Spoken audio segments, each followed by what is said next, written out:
Hey guys, this is Danny and we are reviewing Dunlop FX 500 Tour endorsed by Tennis Brother and Draper. This frame is very interesting, very interesting. First thing that I would like to say about this racket, I was surprised how control oriented it was. A lot of feel, a lot of control, almost to the point where it started to remind me of Prestige line. Maybe this particular racket that I got from Dunlop Poland was a bit under spec, I don't know. I added 15 grams bad cap to the racket to make it more heavy and kinda familiar in specs, and it worked for my swing quite well. First, of course, when it comes to the line, in theory, it is a power-oriented line from Dunlop, and I guess FX, F maybe means force. The naming could be a bit improved, I think. Like, it's not as fluid to say FX, FX, I don't know, SX, CX. I would like something different, to be honest, but let's go to the review. Obviously, FX should be judged as a power-oriented line, and here I think it will disappoint players that are looking for power. For example, Kasper, in a previous video you can see him play with the SX line, and he said the FX 500 Tour didn't have enough power for what he's looking for. I can understand, because for me, as a traditional player that tends to like control-oriented rackets, I like this frame a lot. It feels a little bit weird to play with a power frame that feels very control-oriented. Something feels a bit off, but at the same time, it was so relaxing to play with this racket. Like, for coaches, and here the session was kind of more about being relaxed, work on some fundamentals. And yeah, the friend I am playing with is more relaxed. He just wants to hit some balls. He plays for fun. So for me, it is kind of a relaxing way how to find my groove and work on some basics like extending through the contact point, because I have a lot of time to set up and extend through the ball, catch on the rise, catch in front of me. Yeah, it's cleaning up the technique quite a lot. And with this racket, because the swing wave for sure is very low, it was just so easy to play with, so relaxing, so enjoyable. And I think coaches, they should try this racket, because in some ways it felt like a traditional racket, but of course it was helping me. It was a bit more forgiving compared to the Prestige line. Of course it was a bit easier to swing because Prestige Pro is like 320 grams. Here I made it probably 315, so not so far behind. Yeah, it was just so easy to play with.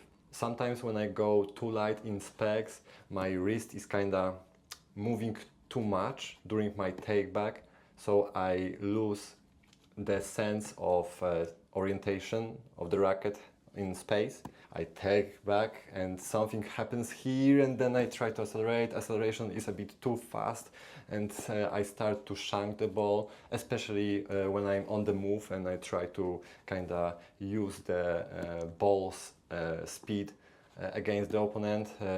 And here, okay, maybe the speed of the ball was just too slow to make an impact, but man, I mean, I felt everything, and you will see some magic shots, I mean magic, like some touch shots indicating that I feel the racket and it's enjoyable to play with. One thing that I found common with power-oriented rackets, the competitive frames are E-Zone 98 and Pure Drive 98, and with frames like that I tend to sail the ball whenever I try to hit with a bit more juice, with a bit more heat on the ball. It's great when you're driving the ball, when you try to hit through the court, and E-Zone, Pure Drive 98, and now Dunlop FX 500 Tour, they share this trait, in my opinion. But when I try to go a bit more under the ball with more wrist motion, it kinda doesn't grip the ball the way I imagine it to grip, so it sails a little bit. Another way how to say it, with higher acceleration you get more power but not necessarily more spin. Of course you can say that's something I'm just doing wrong with the racket, but yeah, some rackets help in spin, some rackets help in power, some rackets are more for driving, some for more spin. Otherwise you kind of fight against the racket. It is quite important to find the racket and string and tension to suit your imagined way how you want to play. I don't mind driving the ball. In fact, I think it helps me stay a bit more focused and maybe a bit more strict with how I want to play. And with that mindset, I think my strokes become a bit more repetitive with less sudden accelerations, so more fluidity. And that's why I say, yeah, I'm a traditional player, and this racket kind of falls into this box as well. So for spin potential, it was okay. It didn't really shock me with any help here, but overall playability and how easy it was to play well with the racket, it was really a good test. To the point where I now understand the philosophy of going low in swing wave. My magic swing wave number, with which I played the most and won most of my tournaments, is 295 swing wave unstrung with 1619 string pattern, Angel TC95. And now I think this one maybe felt like 288. It felt quite similar to Yonex frames like Vicor 95, Percept 97, but for example Percept 97 has a very thin beam, so you have a little bit of this anemic emptiness feel response, and with Dunlop FX 500 Tour you kind of get a bit more juice and solidness from the thicker beam. When it's mixed with a low swing wave, it kind of gets this middle spot of performance where it touches some traits from power segments and some from the control segments. So this mix is very interesting. One thing that makes me worried, is it really a high performance racket? Because yeah, sometimes rackets are kind of caught in the middle and not really falling in one segment or another.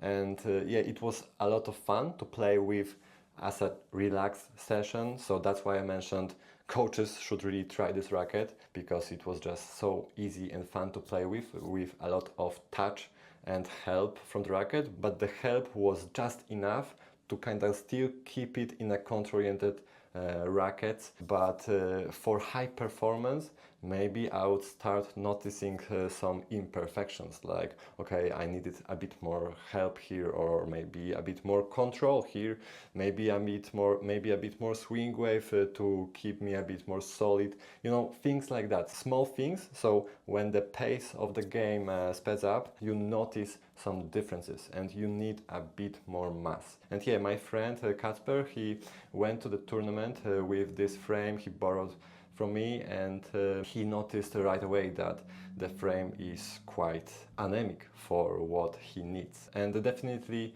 we felt less power compared to the Dunlop SX 300 Tour. Definitely less power than from the Diadem Axis 98, less power from the Pure Drive 98, less power from the E-Zone 98. You get my point, right? It's hard to recommend the racket if it's meant to be a power-oriented racket, but falls short in this segment. However, if the racket was marketed as a control-oriented line, I would love this frame. I mean, and that's the irony of this frame. Like, I love the frame, but at the same time, something is holding me. Like, I'm not sure if it's inspiring to play with as a main racket, but it's definitely fun to play with it as a more relaxed game. For that, that would be my in my top 3 rackets when it comes to this easiness. One thing that I want to add, because when we are looking at these easy rackets, we automatically think about 100 square inches head size frames, but to me they kinda often lose too much of touch and control. I mean, how I imagine my game with such big head size, I automatically kind of start ripping with more spin, more from down to up motions, and this creates imperfection. And to me, tennis is all about extending through the ball. 98 head sizes, they play more natural like that. That's maybe why I feel a little bit disconnected with the Gravity Pro. For some reason, Speed Pro is a bit better for driving the ball. So yeah, but yeah, I went a little bit off top here, so sorry for that. Guys, that's it for this review. Really interesting racket. Maybe we should customize it. Maybe we should check the specs of this one to investigate what really happened. Is it under spec? Or maybe that's the intention of Dunlop. Make sure to subscribe. Thank you for watching and see you soon. Bye bye.